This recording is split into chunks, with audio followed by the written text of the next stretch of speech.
Hello friends, welcome to my channel Sandu ಮನರಂಜನೆ. Friends, ಇಂದು ನಮ್ಮ ಚಾನಲ್ಗೆ ಸಬ್ಸ್ಕ್ರೈಬ್ ಆಗಿಲ್ಲ ಅಂತ ನೀವೇ ಸಬ್ಸ್ಕ್ರೈಬ್ ಆಗಿ ಪಕ್ಕದ ಬೆಲ್ ಐಕಾನ್ನ ಕ್ಲಿಕ್ ಮಾಡಿ. ಶ್ರಾವಣಿ ಸುಬ್ರಹ್ಮಣ್ಯ ಧಾರಾವಾಹಿಯ ಬುಧವಾರದ ಸಂಚಿಕೆಯಲ್ಲಿ ಮೊದಲಿಗೆ ವಿಜಯಾಂಬಿಕಾ ಡ್ರೈವರ್ಗೆ ಮಿರರ್ ಮುಖಾಂತರ ಗಾಡಿ ಸೈಡ್ಗೆ ಹಾಕು ಅಂತ ಹೇಳಿ ಡ್ರೈವರ್ಗೆ ಸನ್ನೆ ಮಾಡ್ತಾರೆ. ಆಗ ಇದ್ದಕ್ಕಿದ್ದಾಗೆ ಡ್ರೈವರು ಕಾರ್ನ ಸೈಡ್ಗೆ ಹಾಕ್ತಾರೆ. ಆಗ ಮ್ಯಾಡಿ ಏನಾಯಿತು ಅಂತ ಕೇಳ್ತಾರೆ. ಏನೋ ಗೊತ್ತಿಲ್ಲ ಸರ್, ಕಾರ್ ಇದ್ದಕ್ಕಿದ್ದಾಗೆ ನಿಂತೋಗಿದೆ, ಸ್ಟಾರ್ಟೇ ಆಗ್ತಾ ಇಲ್ಲ ಅಂತ ಹೇಳ್ತಾರೆ. ಅದೇನಾಗಿದೆ ಅಂತ ಚೆಕ್ ಮಾಡು ಅಂತ ಹೇಳ್ತಾರೆ. ಡ್ರೈವರ್ ಚೆಕ್ ಮಾಡ್ತಿರ್ತಾರೆ. ಆಗ ವಿಜಯಾಂಬಿಕಾ ಮ್ಯಾಡಿ ಇಬ್ಬರು ಕೂಡ ಕಾರಿಂದ ಕೆಳಗಡೆ ಇಳಿತಾರೆ. ಮಾಮ್, ಇವಾಗ ಏನು ಮಾಮ್ ಮಾಡೋದು ಅಂತ ಮ್ಯಾಡಿ ಕೇಳ್ತಾರೆ. ಆಗ ವಿಜಯಾಂಬಿಕಾ, ನೋಡು ಮ್ಯಾಡಿ, ಇಲ್ಲಿಂದ ಆಸ್ಪತ್ರೆ ತುಂಬಾ ದೂರ ಇದೆ. ನೀನು ಒಂದು ಕೆಲಸ ಮಾಡು, ಆಟೋದಲ್ಲಿ ಸಾವಿತ್ರಿನ ಮನೆಗೆ ಕರ್ಕೊಂಡು ಹೋಗು, ನಾನು ಡಾಕ್ಟರ್ನ ಮನೆಗೆ ಬರೋದಕ್ಕೆ ಹೇಳ್ತೀನಿ ಅಂತ ಹೇಳ್ತಾರೆ. ಆಗ ಮ್ಯಾಡಿ, ಮಾಮ್, ನಾವಿವಾಗ ವಾಪಸ್ ಮನೆಗೆ ಹೋಗಿ ಡಾಕ್ಟ್ರು ಬರೋದಕ್ಕೂ ಮುಂಚೆನೇ ಡೈರೆಕ್ಟಾಗಿ ಇಲ್ಲಿಂದ ಹಾಸ್ಪಿಟ್ಲಿಗೆ ಹೋಗ್ಬೋದಲ್ವ, ಅದೇ ಅಲ್ವಾ ಹತ್ರ ಆಗೋದು ಅಂತ ಹೇಳ್ತಾರೆ. ಆಗ ವಿಜಯಾಂಬಿಕಾ, ಇಲ್ಲ ಮ್ಯಾಡಿ, ನೀನು ಅಂದ್ಕೊಂಡಿರೋ ಥರ ಆಗೋದಿಲ್ಲ, ನೀನು ಮನೆ ಹತ್ರ ಹೋಗು, ನಮ್ಮ ಪಕ್ಕದ ಬೀದಿಲಿರೋ ಡಾಕ್ಟರ್ನ ನಾನು ಬರೋಕ್ಕೆ ಹೇಳ್ತೀನಿ, ನಿಮಗಿಂತ ಮುಂಚೆನೇ ಅವರು ಮನೆ ಹತ್ರ ರೀಚ್ ಆಗಿರ್ತಾರೆ ಅಂತ ಹೇಳ್ತಾರೆ. ಸರಿ ಮಾಮ್ ಅಂತ ಹೇಳಿ ಮ್ಯಾಡಿ ಸಾವಿತ್ರಿನ ಕರ್ಕೊಂಡು ಆಟೋದಲ್ಲಿ ಅಲ್ಲಿಂದ ಹೋಗ್ತಾರೆ. ಆಗ ವಿಜಯಾಂಬಿಕಾ, ಎಷ್ಟೆಲ್ಲ ನಾಟಕ ಮಾಡಬೇಕು, ಆ ಕಡೆ ಜನರ ಮುಂದೆ, ಈ ಕಡೆ ನನ್ನ ಮಗನ ಮುಂದೆ, ಇವಳು ಹೊಟ್ಟೆಯಲ್ಲಿ ಬೆಳೀತಿರೋ ಆ ದರಿದ್ರ ಮಗುಗೋಸ್ಕರ ನಾನು ಎಲೆಕ್ಷನ್ ಕ್ಯಾಂಪೇನ್ನ ಬಿಟ್ಟು ಆಸ್ಪತ್ರೆಗೆ ಹೋಗೋಕ್ಕಾಗುತ್ತಾ? ವಿಜಯಾಂಬಿಕಾಗೆ ಅಷ್ಟೆಲ್ಲ ಕರುಣೆ ಇಲ್ಲ ಅಂತ ಯೋಚನೆ ಮಾಡ್ತಾ ಡ್ರೈವರ್ಗೆ ಕಾರ್ ತೆಗೆ ಅಂತ ಹೇಳಿ ಅಲ್ಲಿಂದ ಹೊರಡ್ತಾರೆ. ಮತ್ತೆ ಇಲ್ಲಿ ಶ್ರಾವಣಿ, ನಂದಿನಿ, ವೀರು, ಸುಬ್ಬು 4 ಜನ ಕೂಡ ಕ್ಯಾನ್ವಾಸ್ ಮಾಡ್ತಿರ್ತಾರೆ. ಆಟೋ ಸ್ಟ್ಯಾಂಡ್ ಹತ್ರ ಬರ್ತಾರೆ. ನಮಸ್ತೆ ಸರ್ ಅಂತ ಎಲ್ಲರೂ ಕೂಡ ಹೇಳ್ತಾರೆ. ಆಗ ಶ್ರಾವಣಿ, ನೋಡಿ, ಎಲೆಕ್ಷನ್ ಹತ್ರ ಬರ್ತಿದೆ, ಹಾಗೆ ನನಗೆ ವೋಟ್ ಮಾಡಿ ಅಂತ ಕೇಳೋದಕ್ಕೆ ನಾನು ಬಂದಿಲ್ಲ, ನಮ್ಮ ಕ್ಷೇತ್ರದ ಜನರು ಎದುರಿಸ್ತಿರೋವಂಥ ಸಮಸ್ಯೆಗಳನ್ನ ತಿಳ್ಕೊಳ್ಳೋಕ್ಕೆ ಅಂತ ಬಂದಿದ್ದೀನಿ ಅಂತ ಹೇಳ್ತಾರೆ. ಆಗ ಅಲ್ಲಿರೋರು, ಆಹಾ, ಎಂಥ ಮಾತು ಹೇಳ್ದಮ್ಮ, ತಂದೆಗೆ ತಕ್ಕ ಮಗಳು ಅಂತ ಹೇಳ್ತಾರೆ. ಆಗ ವೀರು, ತಂದೆನ ಮೀರಿಸೋ ಮಗಳು, ತಂದೆ ತಾಯಿಗೆ ಒಳ್ಳೆಯ ಹೆಸರು ತಂದುಕೊಡುವಂಥ ಮಗಳು ಇವಳು ಅಂತ ಹೇಳ್ತಾರೆ. ಆಗ ಸುಬ್ಬು, ಶ್ರಾವಣಿ ಮೇಡಮ್ ನಿಮ್ಮ ಮನೆ ಮಗಳಿದ್ದಾಗೆ, ನಿಮ್ದೇನೇ ಸಮಸ್ಯೆ ಇದ್ದರೂ ಕೂಡ ನೀವು ಅವ್ರ ಹತ್ರ ಹೇಳ್ಕೊಬೋದು ಅಂತ ಹೇಳ್ತಾರೆ. ಆಗ ಅಲ್ಲಿರೋರೆಲ್ಲ, ರಸ್ತೆ ಸರಿ ಇಲ್ಲ, ಪೊಲೀಸರೆಲ್ಲ ಫೈನ್ ಹಾಕ್ತಾರೆ ಅಂತೆಲ್ಲ ಹೇಳ್ತಿರ್ತಾರೆ. ಆಗ ಶ್ರಾವಣಿ, ಇಂಥ ಸಣ್ಣ ಸಣ್ಣ ಸಮಸ್ಯೆಗಳೆಲ್ಲ ಆದಷ್ಟು ಬೇಗ ಸರಿ ಹೋಗಬೇಕು ಅಂತ ನಾನು ಕೂಡ ಆಸೆ ಪಡ್ತೀನಿ. ರಾಜಕಾರಣಿಗಳು ಯಾರೂ ಕೂಡ ರಾಜರಲ್ಲ, ರಾಜಕೀಯ ನಡೀತಿರೋದೇ ಜನರು ದುಡ್ಡಿಂದ. ಒಂದು ವೇಳೆ ನಾನೇನಾದರೂ ಎಲೆಕ್ಷನ್ನಲ್ಲಿ ಗೆದ್ದರೆ ನಾನು ಕೂಡ ನಿಮ್ಮ ಪ್ರತಿನಿಧಿಯಾಗಿ ಕೆಲಸ ಮಾಡ್ತೀನೋ ಹೊರತು ಯಾವುದೇ ಕಾರಣಕ್ಕೂ ನಿಮ್ಮನ್ನು ಆಳಬೇಕು ಅಂತ ಅಂದ್ಕೊಳ್ಳೋದಿಲ್ಲ. ಎಲೆಕ್ಷನಲ್ಲಿ ಸೋಲೋದು ಗೆಲ್ಲೋದು ಇದ್ದಿದ್ದೆ, ಆದರೆ ನಾನು ಯಾವಾಗಲೂ ಕೂಡ ನಿಮ್ಮ ಜೊತೆನೇ ನಿಲ್ತೀನಿ, ಇದು ನಾನು ನಿಮಗೆ ಕೊಡ್ತಿರೋ ಅಂಥ ಮಾತು, ನಾನು ಖಂಡಿತವಾಗ್ಲೂ ಈ ಮಾತನ್ನು ಉಳಿಸ್ಕೊತೀನಿ ಅಂತ ಹೇಳ್ತಾರೆ. ಅಲ್ಲಿರೋ ಜನರೆಲ್ಲರೂ ಕೂಡ ಚಪ್ಪಾಳೆ ಹೊಡಿತಾರೆ. ಮೇಡಮ್, ನೀವು ತುಂಬ ಚೆನ್ನಾಗಿ ಮಾತಾಡ್ತೀರಾ ಮೇಡಮ್, ನೀವು ಯಾಕೆ ಸಮಾವೇಶ ನಡೆಸಿ ಜನರಿಗೆಲ್ಲ ನಿಮ್ಮ ಅಭಿಪ್ರಾಯನ ತಿಳಿಸ್ಬಾರ್ದು, ನಾವು ಕೂಡ ಅದಕ್ಕೆ ಸಪೋರ್ಟ್ ಮಾಡ್ತೀವಿ ಮೇಡಮ್ ಅಂತ ಹೇಳ್ತಾರೆ. ಆಗ ಸುಬ್ಬು, ಹೌದು ಮೇಡಮ್, ನಾವು ಯಾಕೆ ಒಂದು ಸಮಾವೇಶ ನಡೆಸಬಾರ್ದು ಅಂತ ಕೇಳ್ತಾರೆ. ಆಯಿತು ಸುಬ್ಬು, ನಾವು ಸಮಾವೇಶ ಮಾಡೋಣ ಅಂತ ಶ್ರಾವಣಿ ಹೇಳ್ತಾರೆ. ಆಗ ಸುಬ್ಬು, ಸರಿ ಮೇಡಮ್, ಅದಕ್ಕೆ ಬೇಕಿರೋ ವ್ಯವಸ್ಥೆ ಎಲ್ಲ ನಾನೇ ರೆಡಿ ಮಾಡ್ಕೊತೀನಿ, ಪರ್ಮಿಷನ್ ಕೂಡ ತಗೊತೀನಿ, ನೀವು ಒಂದು ಸರಿ ಜನರ ಮಧ್ಯೆ ನಿಂತು ಮಾತಾಡಿದ್ರೆ ಖಂಡಿತ ಎಲ್ಲರೂ ಸಪೋರ್ಟು ನಿಮಗೆ ಸಿಗುತ್ತೆ ಅಂತ ಹೇಳ್ತಾರೆ. ಆ ಜನರ ಗುಂಪಲ್ಲಿ ವಿಜಯಾಂಬಿಕಾ ಕಡೆಯವನೊಬ್ಬ ಇರ್ತಾನೆ. ಅವನು ಸೈಡಿಗೆ ಬಂದು, ಮೇಡಮ್, ಶ್ರಾವಣಿ ಅವರು ಆಲ್ರೆಡಿ ಪ್ರಚಾರ ಶುರು ಮಾಡಿದ್ದಾರೆ, ನಾಳೆ ಸಿಟಿ ಸೆಂಟ್ರಲ್ಲಿ ಸಮಾವೇಶ ಮಾಡಬೇಕು ಅಂತ ಅಂದ್ಕೊಂಡಿದ್ದಾರೆ, ಅದೇನಾದರೂ ನಡೆದ್ರೆ ಖಂಡಿತ ಈ ಕ್ಷೇತ್ರದ ಜನರೆಲ್ಲ ಅವ್ರಿಗೆ ವೋಟ್ ಹಾಕೋದು ಗ್ಯಾರಂಟಿ ಮೇಡಮ್ ಅಂತ ಹೇಳಿ ಕಾಲ್ ಕಟ್ ಮಾಡ್ತಾರೆ.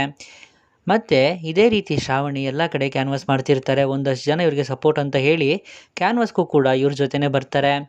ಮತ್ತು ಶ್ರಾವಣಿ ಎಲ್ಲ ಜನರ ಜೊತೆ ಮಾತಾಡ್ತಿರೋದನ್ನ ನೋಡಿ ವೀರು, ನಂದಿನಿ, ಸುಬ್ಬುಗೆ ತುಂಬಾ ಖುಷಿಯಾಗುತ್ತೆ.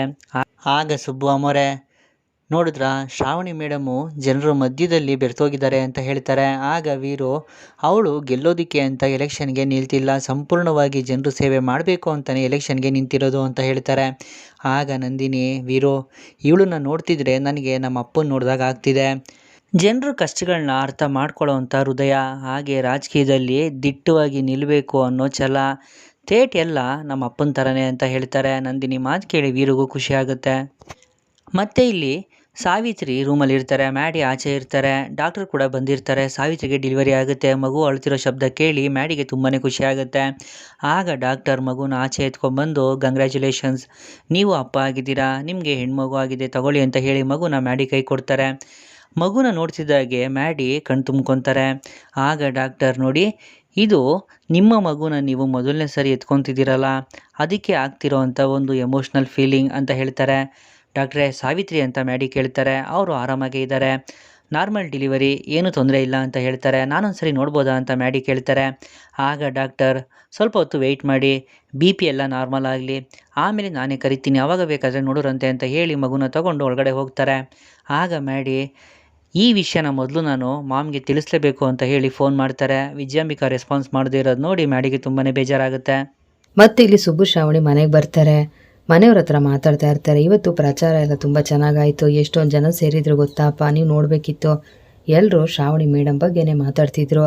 ಅವ್ರ ಕಷ್ಟಗಳನ್ನ ಕೇಳೋದಕ್ಕೆ ಒಂದು ಹೆಣ್ಮಗು ಬಂದಿದೆ ಅಂತ ಅವ್ರಿಗಂತೂ ತುಂಬಾ ಖುಷಿ ಆಯಿತು. ಈ ಸರಿ ಎಲ್ಲ ಹೆಣ್ಮಕ್ಳು ಮೇಡಮ್ಗೆ ಓಟ್ ಹಾಕ್ತಾರೆ ಅಂತ ಹೇಳ್ತಾರೆ. ಆಗ ಶ್ರಾವಣಿ ಅಪ್ಪನಿಗೂ ಹೆಣ್ಮಕ್ಳು ಓಟೆ ಜಾಸ್ತಿ ಬೀಳ್ತಾ ಇತ್ತು, ಅವ್ರ ಕಷ್ಟಕ್ಕೆ ಅಪ್ಪ ಸಹಾಯ ಮಾಡ್ತಿದ್ರು ಅನ್ಸುತ್ತೆ ಅಂತ ಶ್ರಾವಣಿ ಹೇಳ್ತಾರೆ. ಆಗ ಲಲಿತಾ ದೇವಿ ಹೌದು, ವೀರು ಕಷ್ಟ ಅಂತ ಬಂದು ಹೆಣ್ಮಕ್ಳಿಗೆ ತುಂಬಾ ಸಹಾಯ ಮಾಡ್ತಾ ಇದ್ದ ಅಂತ ಹೇಳ್ತಾರೆ. ಮತ್ತು ನಾಳೆ ಸಮಾವೇಶ ಮಾಡಬೇಕು ಅಂತ ಅಂದ್ಕೊಂಡಿದ್ದೀರಲ್ವಾ, ಎಲ್ಲಿ ಮಾಡಬೇಕು ಅಂತ ನಿರ್ಧಾರ ಮಾಡಿದ್ದೀರಾ ಅಂತ ಕೇಳ್ತಾರೆ. ಹೌದು ಅಮ್ಮ ಅಂತ ಸುಬ್ಬು ಹೇಳ್ತಾರೆ. ನೋಡಿ, ನೀವೇನೇ ಮಾಡಿದ್ರು ಕಾನೂನಿನ ಪ್ರಕಾರನೇ ಮಾಡಬೇಕು, ಪರ್ಮಿಷನ್ ತಗೊಂಡು ಇದನ್ನೆಲ್ಲ ಮಾಡಬೇಕು ಅಂತ ಹೇಳ್ತಾರೆ. ಅಮ್ಮ ನಾನು ಪರ್ಮಿಷನ್ಗೆ ಅಪ್ಲೈ ಮಾಡಿದ್ದೀನಿ, ನಾಳೆ ಅಷ್ಟರಲ್ಲಿ ಪರ್ಮಿಷನ್ ಸಿಗುತ್ತೆ, ನೀವೇನು ತಲೆ ಕೆಡಿಸ್ಕೊಬಿಡಿ ಅಂತ ಹೇಳ್ತಾರೆ. ಆಗ ಶ್ರಾವಣಿ ಪರ್ಮಿಷನ್ ಲೆಟರ್ ಬರೋಕ್ಕಿಂತ ಮುಂಚೆ ನಾವು ಸಮಾವೇಶಕ್ಕೆ ಎಲ್ಲ ಸಿದ್ಧತೆ ಮಾಡ್ಕೊಳ್ಳೋಣ ಸುಬ್ಬು ಅಂತ ಹೇಳ್ತಾರೆ. ಆಗ ಲಲಿತಾ ದೇವಿ ಸರಿ, ನೀವು ಸಮಾವೇಶಕ್ಕೆ ಏನೇನು ಬೇಕೋ ಎಲ್ಲ ವ್ಯವಸ್ಥೆ ಮಾಡ್ಕೊಳ್ಳಿ, ನಾನೋಗಿ ರೆಸ್ಟ್ ಮಾಡ್ತೀನಿ ಅಂತ ಹೇಳಿ ಅಲ್ಲಿಂದ ಹೋಗ್ತಾರೆ. ಆಗ ಪದ್ದು ಸುಬ್ಬು ಸಮಾವೇಶ ಅಂತ ಬೇರೆ ಹೇಳ್ತಾ ಇದೆಯಾ, ಅದಕ್ಕೆ ತುಂಬ ದುಡ್ಡು ಖರ್ಚಾಗುತ್ತೆ, ದುಡ್ಡಿಗೆ ಏನು ಮಾಡೋದು, ದೊಡ್ಡಮ್ಮವ್ರನ್ನ ಕೇಳೋದಾ ಅಂತ ಹೇಳ್ತಾರೆ. ಆಗ ಶ್ರಾವಣಿ ಬೇಡ ಮಾವ, ಅವ್ರು ಅಷ್ಟು ದೂರದಿಂದ ನಮಗೋಸ್ಕರ ಅಂತ ಇಲ್ಲಿಗೆ ಬಂದಿದ್ದಾರೆ, ಈಗ ಅವ್ರ ಹತ್ರ ದುಡ್ಡು ಕೇಳೋದು ಸರಿ ಹೋಗೋದಿಲ್ಲ ಅಂತ ಹೇಳ್ತಾರೆ. ಮತ್ತು ಸುಬ್ಬು ಹೌದು ಅಪ್ಪ, ಈಗ ಸಾಲಿಗ್ರಾಮದ ಆಸ್ತಿನೆಲ್ಲ ವಿಜಯಾಂಬಿಕಾ ನುಂಗಿ ನೀರು ಕುಡಿದಿದ್ದಾಗಿದೆ, ಅವರು ಕಷ್ಟದಲ್ಲಿದ್ದಾರೆ, ಇರಲಿ ಅಪ್ಪ ನಾನು ಒಂದಷ್ಟು ಕಡೆ ದುಡ್ಡನ್ನ ಕೇಳಿದ್ದೀನಿ, ದುಡ್ಡು ಹೇಗೋ ಅರೇಂಜ್ ಆಗುತ್ತೆ, ನೀವು ತಲೆ ಕೆಡಿಸ್ಕೊಬಿಡಿ ಅಂತ ಹೇಳ್ತಾರೆ. ಆಗ ವಿಶಾಲು ಅಲ್ಲ ಸುಬ್ರಹ್ಮಣ್ಯ, ನಾಳೆನೇ ಸಮಾವೇಶ ಅಂತ ಹೇಳ್ತಿದ್ಯಾ, ಅದಕ್ಕೆಲ್ಲ ತುಂಬ ದುಡ್ಡು ಖರ್ಚಾಗುತ್ತೆ, ಅದಕ್ಕೆಲ್ಲ ಏನು ಮಾಡೋದು ಅಂತ ಹೇಳ್ತಾರೆ. ಆಗ ಶ್ರಾವಣಿ ನೀವೇನು ತಲೆ ಕೆಡಿಸ್ಕೊಬೇಡಿ, ಚಿಕ್ಕದಾಗಿ ನಾವು ಸಮಾವೇಶನ ಮಾಡೋಣ, ಇನ್ನು ಎಷ್ಟು ಜನ ಬರ್ತಾರೋ ಗೊತ್ತಿಲ್ಲ, ಆಡಂಬರ ಎಲ್ಲ ಬೇಡ ಅಂತ ಹೇಳ್ತಾರೆ. ಆಗ ಪದ್ದು ಅಮ್ಮೋರೆ ನೀವು ಮಾತಾಡೋದು ಜನರಿಗೆ ಕೇಳಿಸ್ಬೇಕಲ್ಲ, ಅದಕ್ಕೆ ಬೇಕಿರೋ ವ್ಯವಸ್ಥೆ ಆದರೂ ಮಾಡ್ಕೋಬೇಕಲ್ವಾ ಅಂತ ಹೇಳ್ತಾರೆ. ಆಗ ವಿಶಾಲು ನಾಳೆನೇ ಸಮಾವೇಶ ಅಂತ ಹೇಳ್ತಾ ಇದ್ದೀರಾ, ತುಂಬ ದುಡ್ಡು ಖರ್ಚಾಗುತ್ತೆ, ನನ್ನ ಹತ್ರ ಹಳೇದೊಂದು ಜೊತೆ ಓಲೆ ಇದೆ, ಅದನ್ನು ತಂದು ಕೊಡ್ತೀನಿ ಇರೋ ಅಂತ ಹೇಳಿ ಒಳಗಡೆ ಹೋಗಿ ಓಲೆ ತೊಗೊಂಡು ಬರ್ತಾರೆ. ಸುಬ್ರಹ್ಮಣ್ಯ ಇದನ್ನು ಮಾರ್ಬಿಡೋ, ಇದ್ರಲ್ಲಿ ಬಂದು ದುಡ್ಡನ್ನು ನೀವು ಬಳಸ್ಕೊಳ್ಳಿ ಅಂತ ಹೇಳ್ತಾರೆ. ಶ್ರಾವಣಿಗೆ ಬೇಜಾರಾಗುತ್ತೆ. ಅತ್ತೆ ನೀವೇನು ಮಾಡ್ತಾ ಇದ್ದೀರಾ, ದಯವಿಟ್ಟು ಇದನ್ನು ತಗೊಳ್ಳಿ, ಇದು ಯಾವುದು ನಮಗೆ ಬೇಡ, ನೀವು ಎಲೆಕ್ಷನ್ಗೋಸ್ಕರ ಮನೆ ದುಡ್ಡನ್ನು ಖರ್ಚು ಮಾಡೋದು ಬೇಡ ಅಂತ ಹೇಳ್ತಾರೆ. ಆಗ ಸುಬ್ಬು ಅಮ್ಮನಿಗೆ ಇದನ್ನು ಕೊಡೋದ್ರಿಂದ ತುಂಬ ಖುಷಿ ಇದೆ, ಹಾಗೆ ಹೆಮ್ಮೆನೂ ಇದೆ ಅಲ್ವಾ ಅಮ್ಮ, ಈ ಮನೆ ಸೊಸೆ ಎಲೆಕ್ಷನ್ ನಿಂತಿರೋದಕ್ಕೆ ಅವ್ರಿಗೆ ತುಂಬಾ ಖುಷಿ ಇದೆ ಅಂತ ಹೇಳ್ತಾರೆ. ಆಗ ವಿಶಾಲು ಹೌದು, ನನ್ನ ಸೊಸೆಗೆ ಅಂತ ನಾನೇನೂ ಮಾಡಿಲ್ಲ, ಈಗ ಅವರು ಎಲೆಕ್ಷನ್ ನಿಂತಿದ್ದಾರೆ, ಇಂಥ ಸಮಯದಲ್ಲಿ ಅದು ನಾನು ಸಹಾಯ ಮಾಡಬೇಕಲ್ವಾ ಅಂತ ಹೇಳ್ತಾರೆ. ಮತ್ತು ಸುಬ್ಬು ಓಲೆನ ತಗೋತಾರೆ. ಧನಲಕ್ಷ್ಮಿಗೆ ಕೋಪ ಬರುತ್ತೆ, ಅವರು ಕೋಪ ಮಾಡಿಕೊಂಡು ಅಲ್ಲಿಂದ ಹೋಗ್ತಾರೆ. ಶ್ರಾವಣಿಗೂ ಬೇಜಾರಾಗುತ್ತೆ. ಶ್ರಾವಣಿ ಅಮ್ಮ ನೀವು ತಲೆ ಕೆಡಿಸ್ಕೋಬೇಡಿ, ಎಲೆಕ್ಷನಲ್ಲಿ ಗೆದ್ದ ಮೇಲೆ ಈ ಓಲೆನ ಬಿಡಿಸ್ಕೊಂಡ್ರೆ ಆಯಿತು ಅಂತ ವಿಶಾಲು ಹೇಳ್ತಾರೆ. ಶ್ರಾವಣಿ ಅಳ್ತಾ ಇರ್ತಾರೆ. ಮತ್ತು ಮ್ಯಾಡಿ ಸಾವಿತ್ರಿನೇ ನೋಡ್ತಾ ಇರ್ತಾರೆ. ಯಾಕೆ ಹಾಗೆ ನೋಡ್ತಾ ಇದ್ದೀರಾ, ಏನಾದರೂ ಮಾತಾಡಿ ಅಂತ ಹೇಳ್ತಾರೆ. ನೀನು ಏನು ಮಾತಾಡಬೇಡ, ತುಂಬ ಮಾತಾಡಿ ಆಯಾಸ ಮಾಡ್ಕೋಬೇಡ, ನೀನು ರೆಸ್ಟ್ ಮಾಡು, ನನ್ನ ಮಗಳು ಎಷ್ಟು ಮುದ್ದಾಗಿದ್ದಾಳೆ ಅಲ್ವಾ, ನನ್ನ ಮಗಳನ್ನ ನಾನು ಎತ್ಕೊಂಡೆ, ನನ್ನ ಮಗಳಿಂದ ನನ್ನ ಭಾವನೆ ನನ್ನ ಮನಸ್ಸು ಎಲ್ಲ ಬದಲಾಯಿತು ಅಂತ ಹೇಳ್ತಾರೆ. ಆಗ ಸಾವಿತ್ರಿ ನಿಜ ಹೇಳ್ತಿದ್ದೀರಾ ಅಂತ ಕೇಳ್ತಾರೆ. ಆಗ ಮ್ಯಾಡಿ ಹೌದು, ನಾನೀಗ ಡ್ಯಾಡಿ ಆಗಿದ್ದೀನಿ, ನನ್ನ ಮಗಳು ನನ್ನ ಮನಸ್ಸನ್ನು ಬದಲಾಯಿಸಿದ್ಲು ಸಾವಿತ್ರಿ, ನಿನಗೆ ನಾನು ಎಷ್ಟೆಲ್ಲ ಕಷ್ಟ ಕೊಟ್ಟಿದ್ದೀನಿ, ಎಷ್ಟೆಲ್ಲ ತೊಂದರೆ ಕೊಟ್ಟಿದ್ದೀನಿ, ಆಗ ನಾನು ನಿನ್ನ ಜೊತೆ ನಿಲ್ಲಬೇಕಿತ್ತು, ನನ್ನ ಮಗಳು ಬೆಳೆದು ದೊಡ್ಡೋಳಾದಮೇಲೆ ಇದೆಲ್ಲ ಅವಳಿಗೆ ಗೊತ್ತಾದರೆ ಬೇಜಾರು ಮಾಡ್ಕೋತಾಳೆ, ನೀನು ಇದನ್ನೆಲ್ಲ ಹೇಳಕ್ಕೆ ಹೋಗಬೇಡ, ನಿಮ್ಮಪ್ಪ ತುಂಬಾ ಒಳ್ಳೆಯವರು ಅಂತ ಹೇಳೋ ಸಾವಿತ್ರಿ ಪ್ಲೀಸ್ ಅಂತ ಹೇಳ್ತಾರೆ. ರೀ ನೀವು ಒಳ್ಳೆಯವರೇ, ಆದರೆ ನೀವು ಬೆಳೆದ ವಾತಾವರಣದಿಂದ ನೀವು ಈಗಾಗಿದ್ರಿ ಅಷ್ಟೇ ಅಂತ ಸಾವಿತ್ರಿ ಹೇಳ್ತಾರೆ. ಅದೇ ಸಮಯಕ್ಕೆ ವಿಜಯ ಮನೆಗೆ ಬರ್ತಾರೆ. ಮ್ಯಾಡಿ ಅಂತ ಕೂಗ್ತಾರೆ. 1 ನಿಮಿಷ ಬಂದೆ ಅಂತ ಹೇಳಿ ಮ್ಯಾಡಿ ಹೊರಗಡೆ ಹೋಗ್ತಾರೆ.